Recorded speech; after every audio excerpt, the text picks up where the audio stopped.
Hello students, welcome to our tuition classes.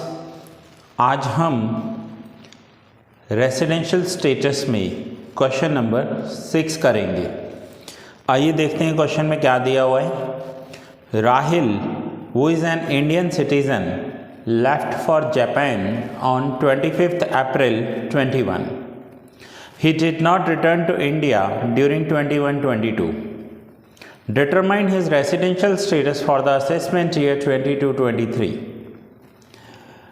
अब ये 25 अप्रैल को जापान चला गया है और वापस आया ही नहीं है, पूरे साल में वापस नहीं आया है।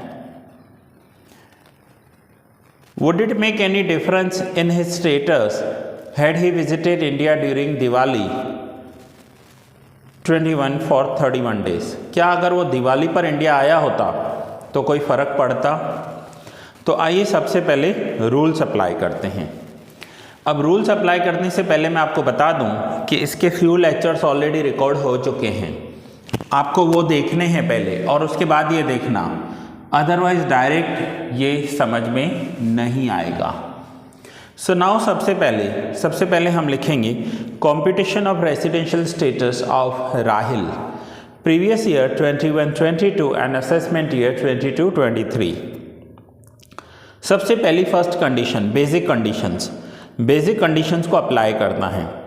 सो बेसिक कंडीशन है has he stayed in India 182 days और मोर ड्यूरिंग प्रीवियस ईयर।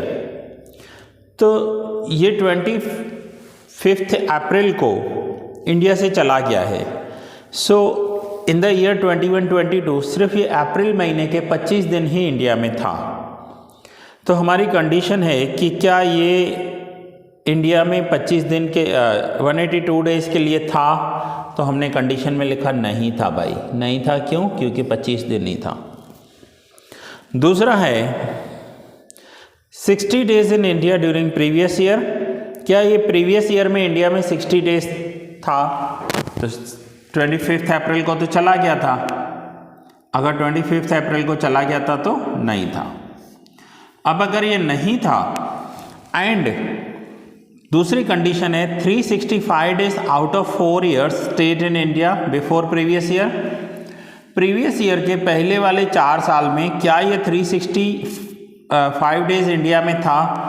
ये दोनों कंडीशन एक साथ सेटिस्फाइड होनी चाहिए, ये ज़रूरी है।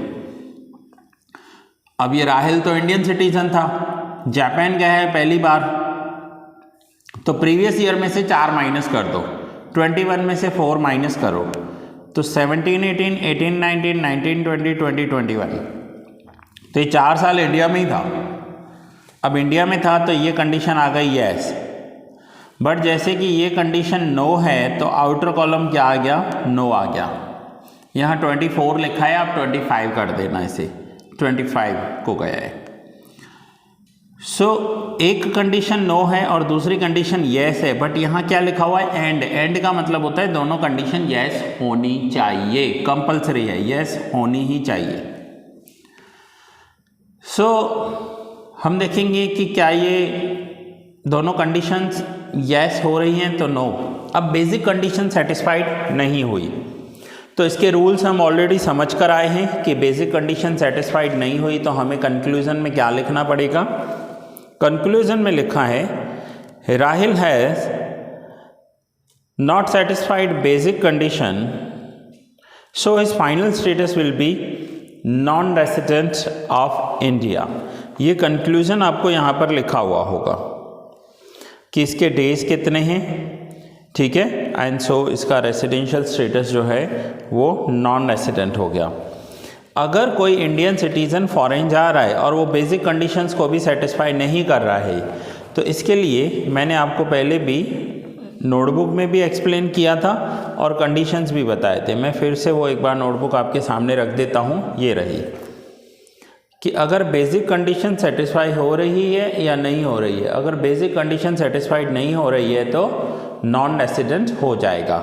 सो यहाँ पर बेसिक कंडीशंस को भी सेटिस्फाइड नहीं किया है तो हम लिखेंगे नॉन रेसिडेंट। अब आगे लिखा हुआ है now condition if Rahil visited India during Diwali 22 for 31 days. अब हम नेक्स्ट करेंगे कि अगर ये दिवाली में 31 डेज़ के लिए इंडिया में आया होता तो क्या करते। तो अब उसके लिए हम कैलकुलेशन करते हैं। फिर से first condition, has he stayed in India 182 days और मोर ड्यूरिंग प्रीवियस ईयर। तो एक तो अप्रैल में 25 डेज था और 31 डेज दिवाली में आया, तो टोटल हो गए 56। तो ये कंडीशन हो गया नो। दूसरी कंडीशन है कि has he stayed in India 60 days during previous year. तो ड्यूरिंग प्रीवियस ईयर ये 60 डेज नहीं था, 56 डेज ही था, तो ये कंडीशन हो गई नो। फिर इसकी ऑप्शन में जो है 365 days out of 4 years before previous year, तो ये तो यहाँ पर येस आ रहा है क्योंकि पहले भी येस था। सो फाइनली हुआ ये कंडीशन येस बट ये नो। अब या तो फर्स्ट कंडीशन येस होनी चाहिए और उसके ऑप्शन में है ये दोनों एक साथ येस होने चाहिए, ये दोनों कंडीशन एक साथ। तो यहाँ पर एक नो एक येस है, तो हम आउटर कॉलम में नो लिखेंगे। सो फाइनली कंक्लूज़न लिखना है अब हमें, तो कंक्लूज़न में लिखेंगे कंक्लूज़न। ये कंक्लूज़न आप देखिए आपको अपनी लैंग्वेज में लिखना है।